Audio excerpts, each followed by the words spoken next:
Yeah, hi Lassie. It's Mark in UK. Yeah, this is your second laser that I've done here.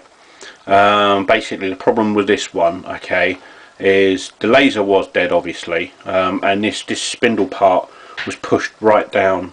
Right, it was pushed right down, so it wouldn't move. Okay, so when that happens, that usually burns out the motor and also does damage to the board. All right. But this time, you know, you've been lucky basically, and it hasn't done it. So I'll just put that on for you, and you can listen to it going. I'll just turn the volume up there.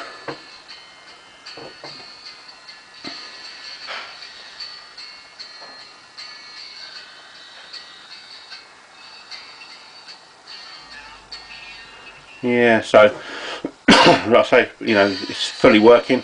I'll just turn it down. Yeah, zero errors.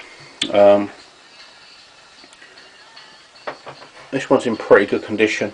The cogs were a little bit dirty, by the way, on this one. The cogs were a bit dirty, but I basically give them a good clean up for you and got rid of any crap that was in them, and I re-greased them, obviously, as I do. Check micro switch. Just check the usual things, really. So yeah, all done for you. And I'll continue to do the work for you. I've got some more of yours, and I'll get them done as well. Thank you.